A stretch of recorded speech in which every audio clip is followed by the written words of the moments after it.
નમસ્કાર વિદ્યાર્થી મિત્રો, આજે આપણે ફરી મળી રહ્યા છીએ કરંટ વિથ જીકે સિરીઝની સાથે. કરંટ શરૂ કરીએ એ પહેલા ગઈકાલે એક મિસ્ટેક હતી, ટાઈપ મિસ્ટેક હોવાને કારણે છે. ગઈકાલે એક ભૂલ હતી, એ જરૂરથી સુધારી લેજો. ગઈકાલે આપણે એ હતું કે વિશ્વ ધર્મ પરિષદ જે શિકાગોની અંદર યોજાઈ હતી એ 1893 ની અંદર યોજાઈ હતી, પરંતુ આપણે ટાઈપ મિસ્ટેકની અંદર 1883 કર્યું હતું. એ પ્લીઝ સુધારી વાળજો, બરોબર. બીજું, હવે આજનું કરંટ જોઈએ. આજની તારીખ એટલે કે 13 જાન્યુઆરી 2019. એ જોઈએ પહેલા હજુ તમે એજ્યુ સફર પરિવારની અંદર નવા હોય, ચેનલને સબસ્ક્રાઇબ કરવાની બાકી હોય તો પ્લીઝ સબસ્ક્રાઇબ કરી વાળજો, વિડીયોને લાઈક કરજો, શેર કરવાનું ભૂલવાનું જ નથી. અને હા, કોઈ પણ સજેશન કમેન્ટ્સની જરૂર હોય તો એ ચોક્કસ જણાવશો. બીજું, એજ્યુ સફર એપ ડાઉનલોડ કરવાની બાકી હોય તો પ્લે સ્ટોર ઉપર જઈ એ પણ ડાઉનલોડ કરી વાળજો. અને ટેલિગ્રામની અંદર જોઈન્ટ થવાનું બાકી હોય તો એ પણ જોઈન્ટ થઈ જજો, જેથી કરીને છે દરરોજના પ્રશ્નો એ તમને મળતા રહેશે.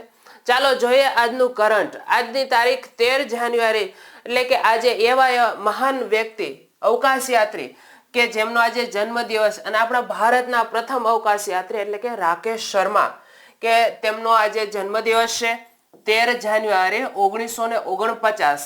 જે પતિયાલા નામનું શહેર જે પંજાબની અંદર આવેલું, ત્યાં એમનો જન્મ થયેલો છે. રાકેશ શર્મા એ ભારતના એવા પહેલા અવકાશ યાત્રી હતા કે તેઓએ છે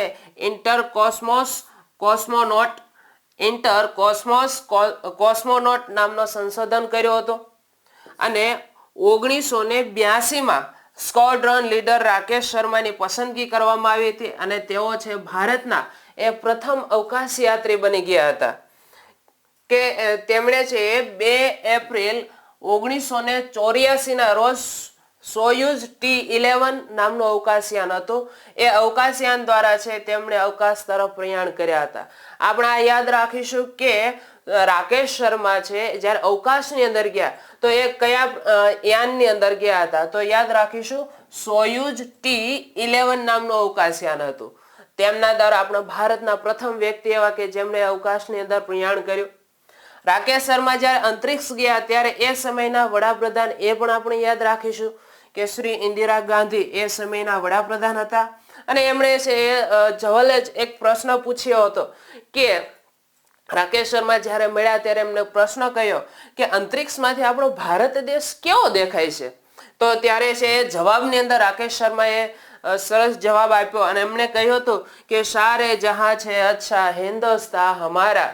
આ પંક્તિના જવાબની અંદર છે ભારતનું છે સુંદર વર્ણન કરવામાં આવ્યું, અને તેમણે આ મુજબ જવાબ આપ્યો હતો. સાથોસાથ આ એક પંક્તિ સારે જહાં છે અચ્છા હિન્દુસ્તા હમારા, આ પંક્તિ કોની છે? તો યાદ રાખીશું ઇકબાલ, કે તેમની આ પંક્તિ છે કે તેઓ છે ભારત પાકિસ્તાનના જ્યારે ભાગલા થયા એ સમયે છે તેઓ ભાગલા થયા બાદ એ પાકિસ્તાનમાં રહ્યા હતા.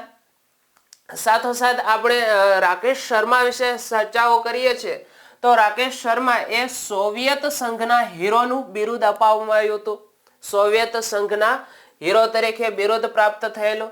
ભારત સરકારે તેમને સર્વોચ્ચ વીરતા પુરસ્કાર અશોક ચક્રથી છે સન્માનિત કર્યા હતા. અને વિશ્વના પ્રથમ અવકાશ યાત્રીની જો વાત કરીએ તો એ યુરી ગેગેરિન હતા, કે જેઓ રશિયાના હતા. અને ભારતના પ્રથમ અવકાશ યાત્રી કે તો એ આવશે રાકેશ શર્મા.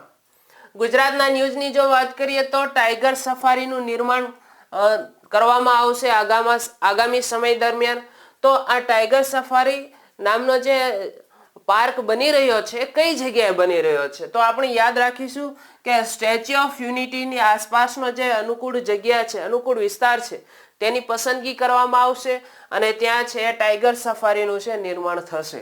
કે વન વિભાગના સચિવ તથા નર્મદા નિગમના MD Rajiv Gupta tiger safari સ્થાપવા માટે સ્ટેચ્યુ ઓફ યુનિટીની મુલાકાત લીધી છે, અને ત્યાંનો જે ક્ષેત્ર વિસ્તાર છે એને પસંદગી કરવામાં આવશે. તો અહીંયા આપણે ટાઈગર સફારી માટે જે જગ્યા પસંદ કરવામાં આવી છે એ ત્યાંની નર્મદાનો જે ડેમ છે, આસપાસનો જંગલ વિસ્તાર છે, અને ખૂબ જ રમણીય વિસ્તાર પણ છે. સાથોસાથ સ્ટેચ્યુ ઓફ યુનિટી વિશે તો આપણે ઘણી ડિટેલ જોઈ છે, વિડીયો પણ જોયો છે. છતાં એમના વિશે થોડી આપણે વાત કરી લઈએ કે સ્ટેચ્યુ ઓફ યુનિટી હવે વિશ્વની સૌથી ઊંચી પ્રતિમા બની છે કે જેમની ઊંચાઈ 182 મીટરની છે અને તે લાર્જ એન્ડ ટ્રોબ નામની જે કંપની છે તેના દ્વારા છે નિર્માણ કરવામાં આવ્યો છે અને તમે જાઓ તો ચોક્કસ તેની મુલાકાત લેજો, રમણીય છે અને ખૂબ જ ફરવાલાયક છે. ત્યારબાદ આગળ જે રાજકોટ જિલ્લામાં છે વિઝડમ ઓન વ્હીલ પ્રોજેક્ટની શરૂઆત થઈ છે. વિઝડમ ઓન વ્હીલ આ પ્રોજેક્ટ એ બાળકોને ગમત સાથે શિક્ષણ આપવાના હેતુ માટે કરવામાં આવ્યો છે. આમાં એક વિશેષ પ્રકારની છે બસનું નિર્માણ કરવામાં આવ્યું છે. આ બસની સુવિધાની દ્રષ્ટિએ જો વાત કરીએ તો આ બસની અંદર એક શિક્ષક રાખવામાં આવશે, રમકડા રાખવામાં આવશે, ચિત્રકામ માટે કલર રાખવામાં આવશે, 5 લેપટોપ રાખવામાં આવશે, પ્રોજેક્ટર રાખવામાં આવશે અને એક પીસી રાખવામાં આવશે, જેથી કરીને છે દરેક પ્રકારનું ટેકનોલોજી અને પ્લસ જે રમત જગત સાથે એને જ્ઞાન મળતું રહે એ મુજબનું સંપૂર્ણ આયોજન કરેલું છે અને એ મુજબનું ઉદ્ઘાટન થયું છે. આ પ્રોજેક્ટનો શુભારંભ છે એ 14 જાન્યુઆરી ના રોજ છે આપણા સીએમ શ્રી વિજયભાઈ રૂપાણીના હસ્તે છે શુભારંભ કરવામાં આવશે. નેક્સ્ટ આગળ જે વાઇબ્રન્ટ સમિતિમાં વિશ્વની પ્રથમ ઉડતી કાર રજૂ કરવામાં આવશે. પહેલા તો આપણે અહીંયા વાઇબ્રન્ટ સમિતિ જેમનો લોગો છે એમની અંદર સ્લોગન છે આપણે યાદ રાખીશું, શેપિંગ એ ન્યૂ ઇન્ડિયા. શેપિંગ એ ન્યૂ ઇન્ડિયા. તો આમના વિશે વાત કરીએ ઉડતી કાર, તો આ કાર છે એ નેધરલેન્ડની કંપની પાલવી દ્વારા રજૂ કરવામાં આવશે. થોડા આમના વિશે વિશેષ ડિટેલ જોઈએ તો આ કાર એ જમીન પર ડ્રાઈવ કરતી વખતે 160 કિમી પ્રતિ કલાકે ઝડપી એ દોડી શકશે. અહીંયા આપણે કારનો ઇમેજ જોઈ શકીએ છીએ. અને જ્યારે અવકાશની અંદર જ્યારે ઉડતી હશે તો એ સમયે આ કાર 180 કિમી પ્રતિ કલાકની ઝડપે છે ઉડી શકશે. જમીન પર 160 કિમી પ્રતિ કલાકે, જ્યારે અવકાશની અંદર 180 પ્રતિ કિમી કલાકની ઝડપે છે તે ઉડી શકશે. રાષ્ટ્રીય ન્યૂઝની વાત કરીએ તો રેણુકાજીએ બંધ બહુહેતુક યોજનાના કરાર ઉપર છે હસ્તાક્ષર કર્યા છે. આ યોજનાનો લાભ છે આપણા ભારતના જે રાજ્યો જેમની અંદર ઉત્તર પ્રદેશ, હરિયાણા, હિમાચલ પ્રદેશ, દિલ્હી, રાજસ્થાન અને ઉત્તરાખંડ જેવા રાજ્યોને છે આ યોજનાનો લાભ મળશે. આ જળ સંસાધન યોજના માટે છે ખાસ કરીને જળ સંસાધન અને નદી વિકાસ ગંગા કાયાકલ્પ મંત્રી શ્રી નીતિન ગડકરી ની ઉપસ્થિતિમાં છે નવી દિલ્હી ખાતે આ કરાર ઉપર હસ્તાક્ષર કરવામાં આવ્યા છે.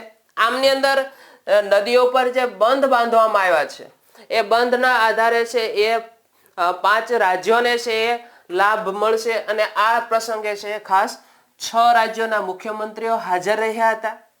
જેમની અંદર આપણે વિશેષ વાત કરીએ કઈ કઈ નદીઓ તો કે ઉત્તરાખંડ અને હિમાચલ પ્રદેશના વિસ્તારમાં યમુના નદી ની જે ઉપનદીઓ છે, ઉપનદીઓના નામ આપણે યાદ રાખીશું, ટોનસ અને ગીરી.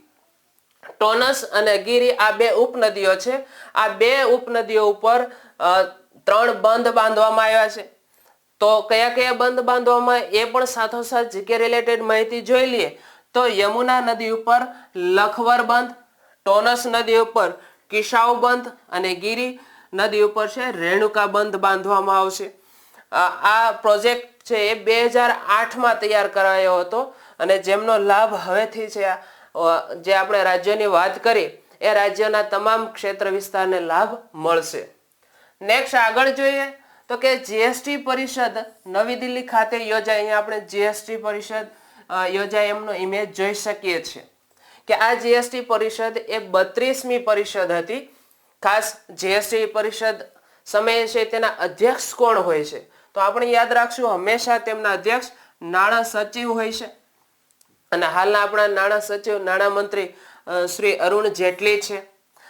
આ વખતે છે એ જીએસટી નોંધણીની અંદર 40 લાખ રૂપિયા વધારવામાં આવી હતી અને હાલમાં છે જીએસટી નોંધણી એ 20 લાખ રૂપિયા હતી, પરંતુ આ જે પરિષદ યોજાય ત્યારબાદ છે 40 લાખ રૂપિયા છે વધારવામાં આવી છે. નેક્સ્ટ આગળ જોઈએ જીએસટી વિશે થોડાક રિલેટેડ ન્યૂઝ. તો જીએસટી નું ફૂલ ફોર્મ પરીક્ષા લક્ષી છે તો ગુડ્સ એન્ડ સર્વિસ ટેક્સ. અને આપણા ભારતની અંદર છે 1 જુલાઈ ના દિવસથી આ જીએસટી દિનની ઉજવણી કરવામાં આવે છે અને ખાસ કે 1 જુલાઈ 2017 થી આપણા ભારતના છે તમામ રાજ્યોની અંદર છે જીએસટી નો છે અમલ થયો છે. રાષ્ટ્રીય આગળ જોઈએ તો કે રાષ્ટ્રીય યુવા સાંસદ મહોત્સવ 2019 નો પ્રારંભ થયો છે. તો આ મહોત્સવનો પ્રારંભ એ કેન્દ્રના યુવા બાબતો અને ખેલ મંત્રી શ્રી રાજ્યવર્ધન રાઠોડે કરાવ્યો છે. તો આમાંથી એક પ્રશ્ન કે રાષ્ટ્રીય યુવા સાંસદ મહોત્સવનો પ્રારંભ કયા વ્યક્તિના હસ્તે થયો હતો? તો આપણે યાદ રાખશું ખેલ મંત્રી શ્રી રાજ્યવર્ધન રાઠોડના હસ્તે કરવામાં આવ્યો છે. આ મહોત્સવનો પ્રારંભ એ નવી દિલ્હી ખાતે થયો છે કે એમની થીમ યાદ રાખીશું તો કે સમસ્યાના ઉકેલ માટે નવા ભારતનો અવાજ બનો અને નીતિ ઘડતરમાં યોગદાન આપો. સમસ્યાના ઉકેલ માટે નવા ભારતનો અવાજ બનો અને નીતિ ઘડતરમાં યોગદાન આપો, આ એમની થીમ રાખવામાં આવી છે. આગળ બીજા ન્યૂઝની વાત કરીએ તો આદિ ગોદરેજને છે એ the institute of company secretaries of India દ્વારા છે લાઈફ ટાઈમ અચીવમેન્ટ એવોર્ડ આપવામાં આવ્યો છે. તો આ આદિ ગોદરેજ જે એ ગોદરેજ કંપનીના અધ્યક્ષ છે અને તેમને છે the institute of company secretaries of India દ્વારા છે લાઈફ ટાઈમ અચીવમેન્ટ એવોર્ડ આપવામાં આવ્યો છે. નેક્સ્ટ આગળના ન્યૂઝની વાત કરીએ તો ગુરુ ગોવિંદસિંહની સ્મૃતિમાં ખાસ સિક્કાનું વિતરણ કરવામાં આવશે. અહીંયા શ્રી ગુરુ ગોવિંદસિંહ એમનો ઇમેજ આપણે જોઈ શકીએ છીએ.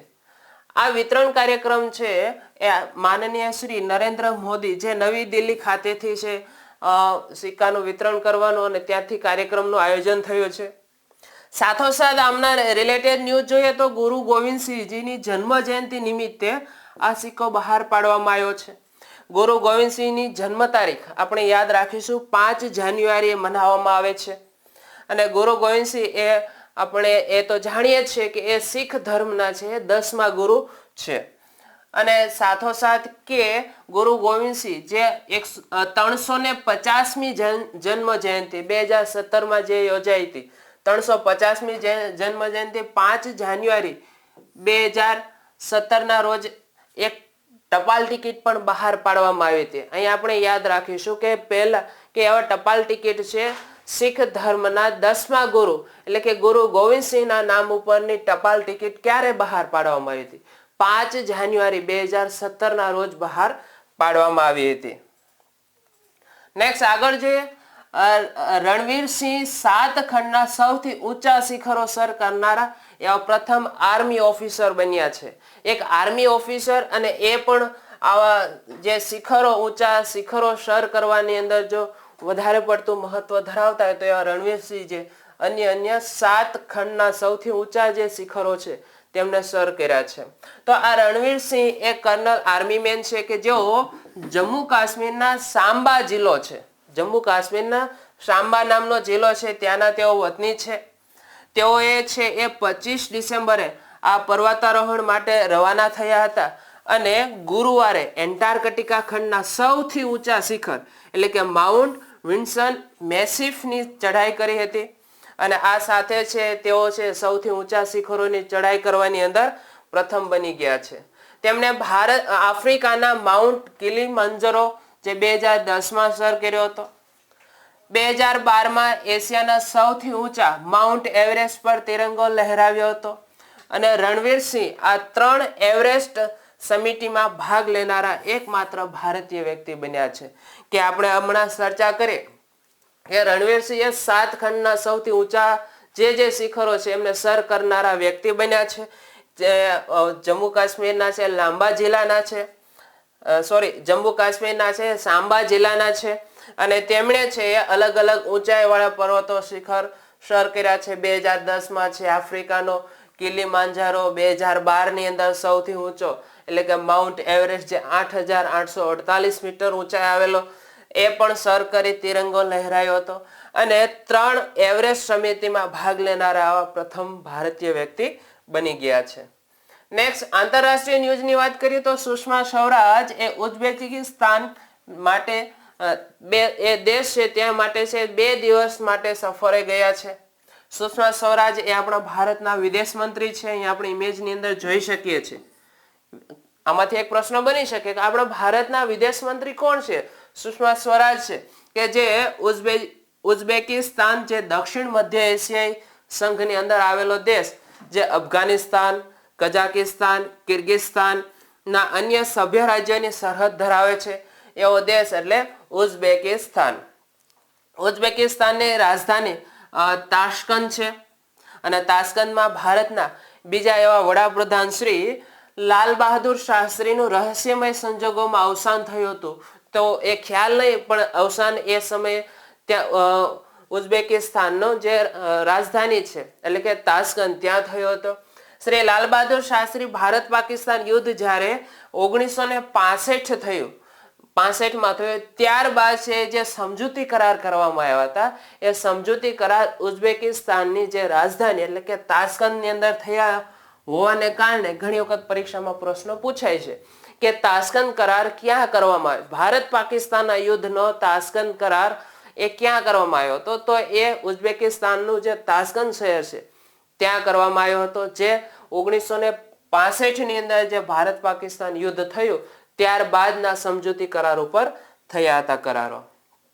નેક્સ્ટ આગળના ન્યૂઝની વાત કરીએ તો સુત્સંગે ચોંગ તાઇવાનના છે નવા પ્રધાનમંત્રી તરીકે નિયુક્ત થયા છે. ફરી વખત નામ આપણે યાદ કરી લેશું કારણ કે થોડું અટપટું છે. સુત્સંગે ચોંગ જે તાઇવાનના નવા પ્રધાનમંત્રી છે બન્યા છે. તાઇવાનની રાજધાની તાઇપેઈ છે અને ત્યાંની કરન્સી છે નવી તાઇવાન ડોલર છે અને ત્યાંના પ્રમુખ છે ચાંગ ઇંગ વેન છે. થોડા ચાઇનીઝ શબ્દો એવા લાગે છે, પરંતુ આપણે રિફર કરી લઈએ જેથી કરીને કઈ તકલીફ ના પડે. નેક્સ્ટ આગળ રમત જગતની વાત કરીએ તો મહેન્દ્રસિંહ ધોની એ વન ડે આંતરરાષ્ટ્રીય ક્રિકેટમાં 10,000 રન કરનારા એવા ભારતના છે 5મા ખેલાડી બની ગયા છે. આપણા માટે ગૌરવની વાત છે કે શ્રી મહેન્દ્રસિંહ ધોની છે એ 5મા એવા ભારતીય ખેલાડી બની ગયા કે જેમણે 10,000 રન વન ડે આંતરરાષ્ટ્રીય ક્રિકેટમાં કર્યા હોય એવા.